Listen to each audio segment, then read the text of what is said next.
Hello दोस्तों, मेरा नाम है अनवर शुक्ला और स्वागत करता हूं मैं आप सभी का अपने इस यूट्यूब चैनल एक्सप्रेस क्लासेस में। ठीक है, तो यार आज का जो टॉपिक है वो बहुत ही आसान टॉपिक है और ये अक्सर जो है आप लोगों के सेशनल्स और एक्सटर्नल में पूछा जाता है। ठीक है, तो इस चैप्टर का नाम है क्लासिफिकेशन ऑफ लॉजिक फैमिलीज। इसमें मुझे करना कुछ नहीं था, सिर्फ और सिर्फ मुझे थ्योरी लिखी हुई थी, तो थ्योरी मैंने लिखी हुई है यहाँ पे, आप लोग देखिए, मुझे केवल समझाना हुआ है इसमें केवल। ठीक है, तो देखो इसमें लिखा हुआ है लॉजिक फैमिलीज को कितने भागों में बांटा गया है। तो जो डिजिटल आईसीज होती हैं हमारी, वो दो तरह में बांटी गई, एक तो bipolar and second one is unipolar. ठीक है, bipolar further distributed in two categories. First one is saturated and another one is unsaturated. And unipolar is also categorized into three parts. First one is PMOS, NMOS and third one is CMOS. ठीक है, फिर उसके बाद क्या हुआ sorry, जो saturated है bipolar में उनको फर्दर 6 पार्ट में बांटा गया। First one is RTL, DTL, DCTL, IIL, HTL and TTL. इनमें से सबसे ज़्यादा टीटीएल यूज होता है और ईसीएल एंड डीटीएल। देखो यहाँ पे लिखा भी हुआ है TTL, ECL and DTL are more popular. Okay, ठीक है, तो चलो अब आगे बढ़ते हैं। और फिर उसके बाद इसमें लिखा हुआ है TTL and ECL are more popular. TTL is most popular in SSI and MSI chips, while ECL is the fastest logic family used for high speed application. ठीक है, तो ये सब तो थ्योरी पार्ट है, इसको आपको याद ही करना पड़ेगा बाय हार्ट। इसमें कुछ समझाने वाला ज़्यादा कुछ है नहीं। इसमें जो समझाने वाला है वो TTL सर्किट है और वो TTL नैंड सर्किट है। ठीक है, तो वो मैं अभी पलटाऊंगा पेज, तो वहाँ पे आएगा भी।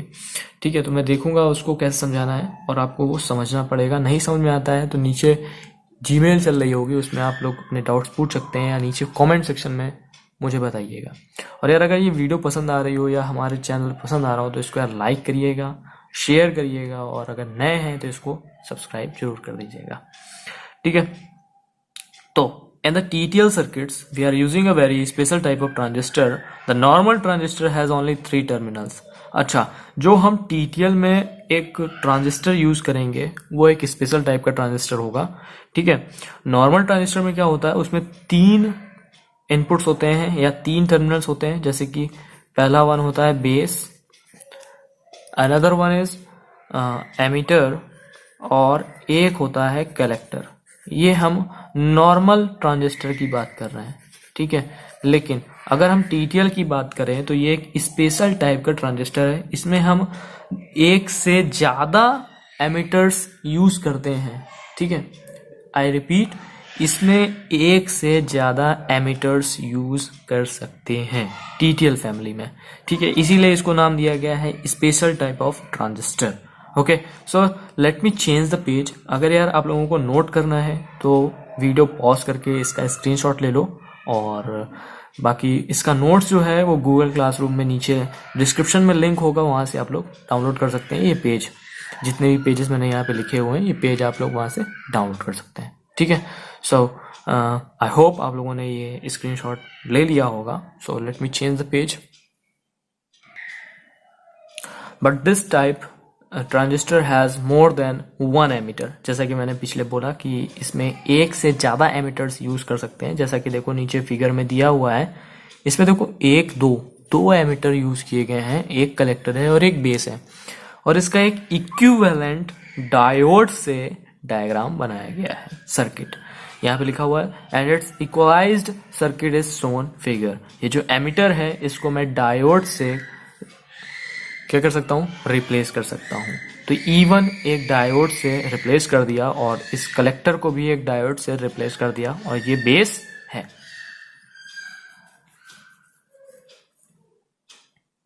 सिंपल। अब यहाँ पे देखो लिखा हुआ है the transistor can be turned on by forward biasing either or both the diode D1 and D2 on. ठीक है, तो अगर मैं चाहे D1 को फॉरवर्ड बायस कर दूं, चाहे D2 को फॉरवर्ड बायस कर दूं, या दोनों को फॉरवर्ड बायस कर दूं, तो हमारा जो ट्रांजिस्टर होगा वो ऑन कहलाएगा। ठीक है, सिंपल। अब हम बात करते हैं मोस्ट इम्पॉर्टेंट, यहाँ पे लिख लो मोस्ट इम्पॉर्टेंट। ठीक है, क्या है? 2 इनपुट TTL NAND गेट, यानी कि यहाँ पे 2 इनपुट NAND गेट बनाने जा रहे हैं हम लोग with the help of TTL family, यानी कि ट्रांजिस्टर लॉजिक। ठीक, तो NAND गेट की जो हमारी ट्रुथ टेबल होती है वो कुछ इस तरह की होती है। अगर A 0 है, B 0 है, तो आउटपुट आएगा 1। कैसे आएगा? A dot B 0.0 gives 0 and इसका कॉम्प्लीमेंट जब करेंगे तो एंड हमको 1 मिलेगा।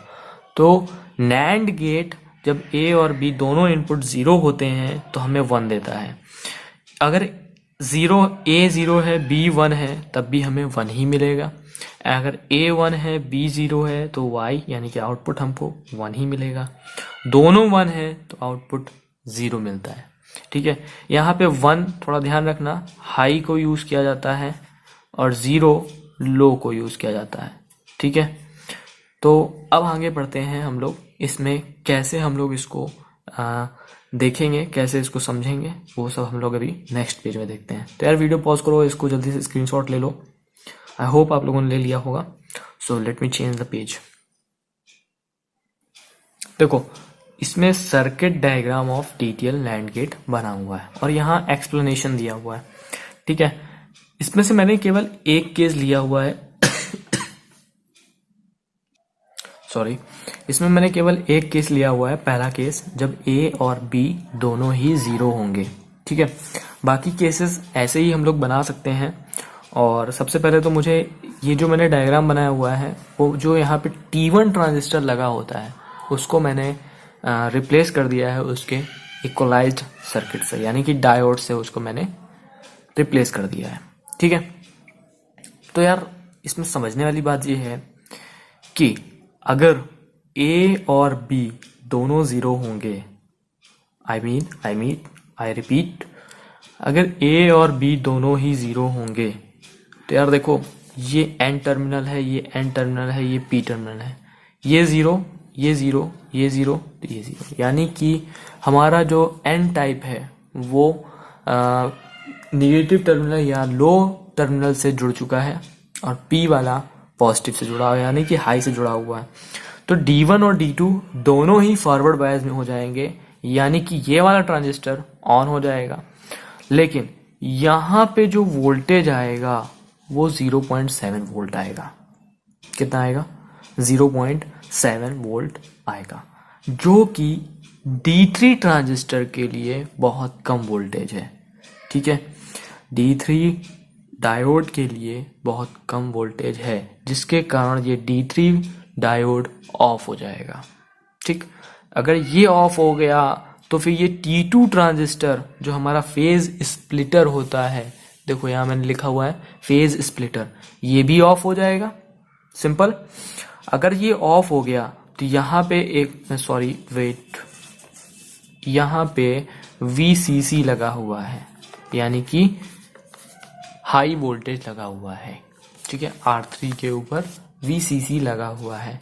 तो देखो ये ऑफ हो गया, तो अब ये जो VCC है वो इसको यहाँ ले आएगा, यानी कि ये वाला इससे कनेक्टेड है, और ये VCC यहाँ हो जाएगा।